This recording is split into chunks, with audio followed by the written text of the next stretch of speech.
Recording studio Nawada. Yadav के ताकत यादव के पावर जानू हो सारा दुनिया गे। यादव के ताकत यादव के पावर जानू हो सारा दुनिया गे। नाचे निया गली में छौरी तो टूट जाई तो ना दुनिया गे। नाचे निया गली में छौरी तो टूटवे करतो ना दुनिया गे। लाठी के जोर से सुनइए छौरी हिलैले हको पूरा दुनिया गे। लाठी के जोर से सुनइए छौरी हिलैले हको पूरा दुनिया गे। नाचे निया गली में छौरी तो टूट जाई तो ना दुनिया गे। नाचे निया गली में छौरी तो टूटवे करतो ना दुनिया गे।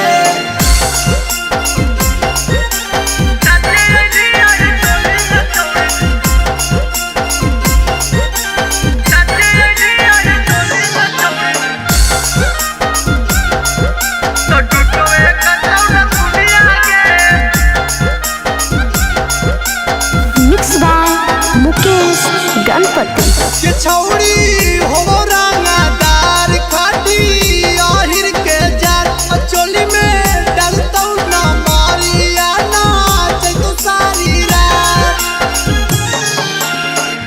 के छौरी हो रंगदार खाटी आहिर के जार चोली में डालतौ ना मारिया नाच तो सारी रात। बसी के कमर हिलावे पड़त बजत जब हारमोनिया गे। बसी के कमर हिलावे पड़त बजत जब हारमोनिया गे। नाचे निया टोली में छौरी तो टूट जाई तो ना दुनिया गे। नाचे निया टोली में छौरी तो टूटवे करतो ना दुनिया गे।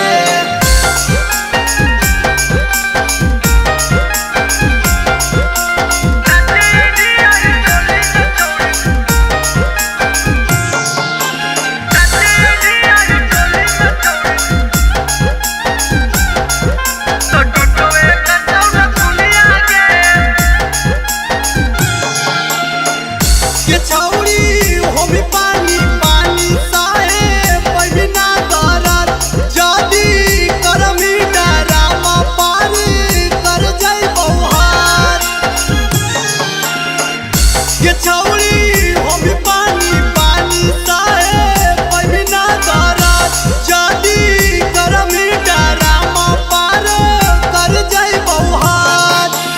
अमर दिखनी तिस्माना तो नहीं जुठा दे तो तोर बुनिया गे। लल्लू मावाली मुकेश गणपति जुठा दे तो तोर बुनिया गे। नाचे निया गली में छौरी तो टूट जाई तो ना दुनिया गे। नाचे निया गली में छौरी तो टूटवे करतो ना दुनिया गे। Ganpati entertainment recording studio Nawada.